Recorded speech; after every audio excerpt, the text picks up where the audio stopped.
Hello, Rockstar Moms. We are here again with a self-care expert, and I'm excited to see what she has to offer us in the way of tips and tools to support us in being better with our self-care.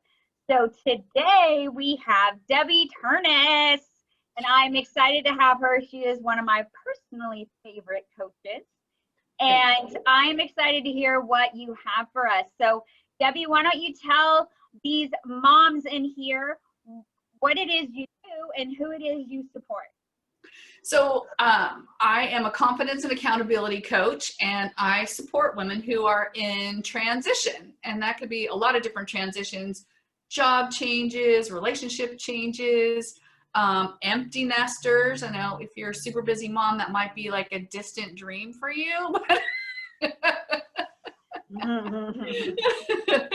I actually am a mom of 3. I have 2 sons and a daughter, and they're all grown up.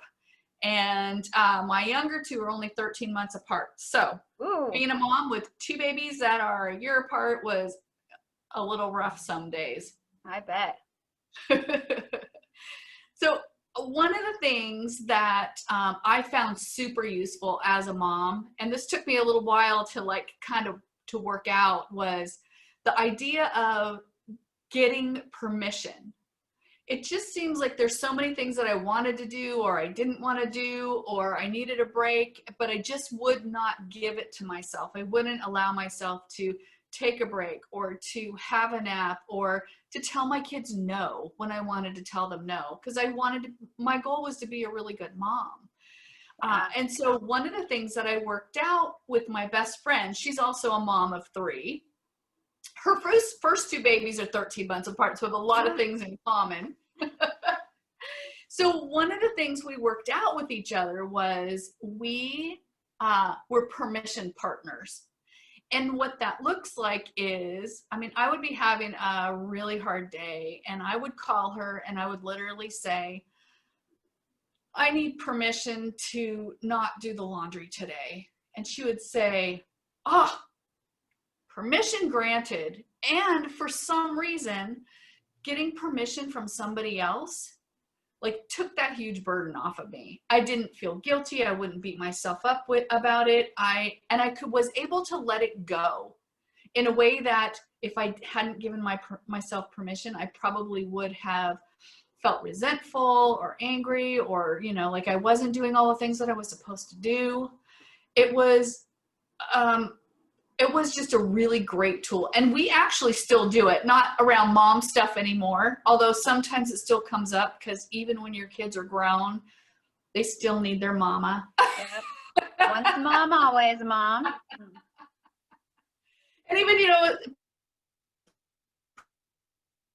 to going somewhere or doing something, because sometimes, I don't know about you, but, I want everybody to be happy. And so sometimes I fall into the people-pleasing mode, right? Because I don't want to disappoint them. I don't want to let them down. Of course, I want to be part of everything, right? And sometimes I just want to stay home, and I sometimes just need a break from all of that that's going on, right?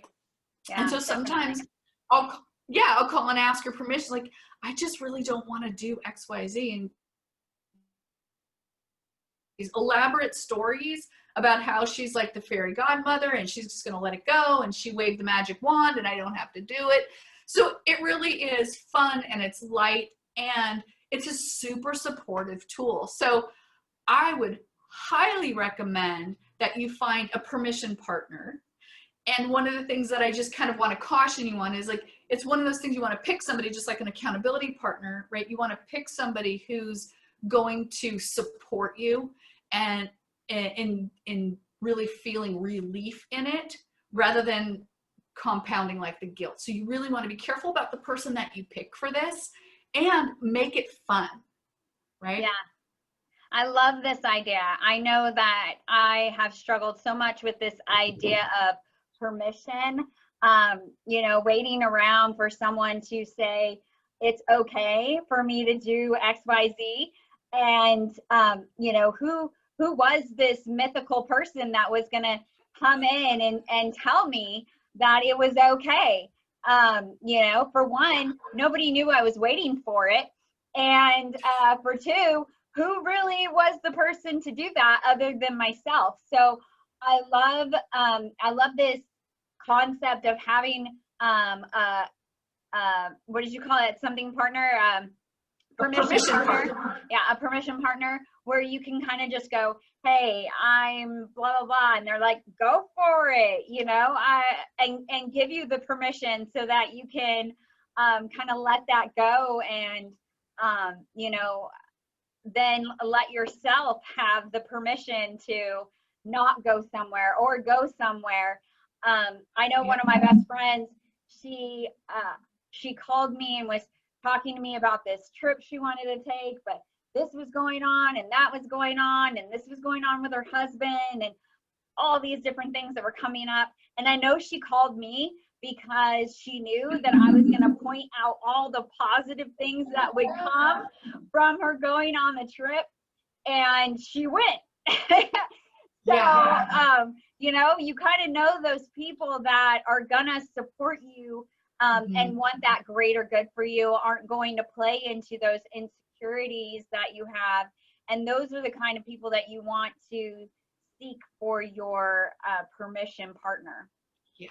The other really great thing too, Kelly, is there's no need for any explanation, no reasoning, no anything. Like I just call and say, hey, I need permission for this. And she just gives it to me. Like there's no explanation, no talk about what are the consequences, like none of it. It's brilliant.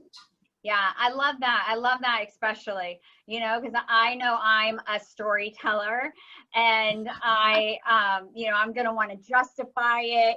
I'm going to want to earn it, because that's what I do for myself, right? I'm going to tell myself this story of how I've earned this nap, or I've earned this treat, or I've earned whatever it might be, right?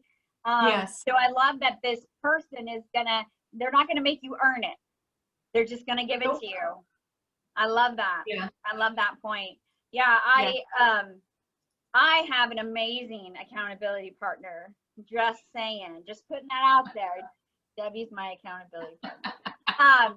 And so I know that an amazing accountability partner keeps you going.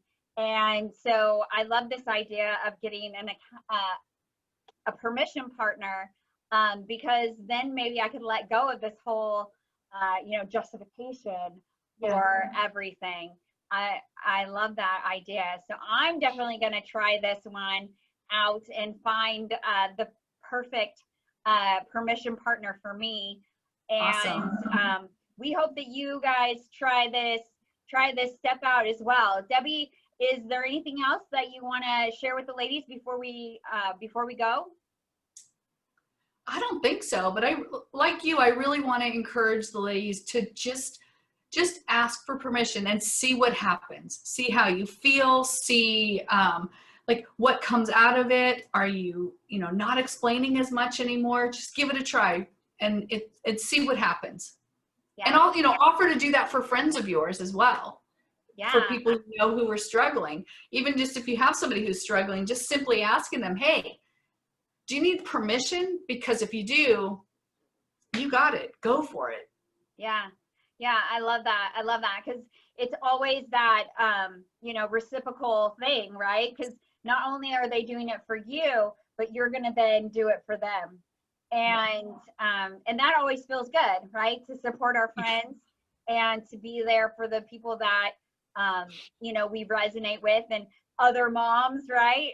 Moms helping out moms. That's the whole point of this group, so that we can become better at taking care of ourselves, and then taking care of those ones that we are in charge of, right? So I thank you, Debbie, so much for being here with sharing this tool of giving ourselves permission and going out and taking that extra step of getting a permission partner, and, you know, those helpful tips with which kind of person you're going to want to seek.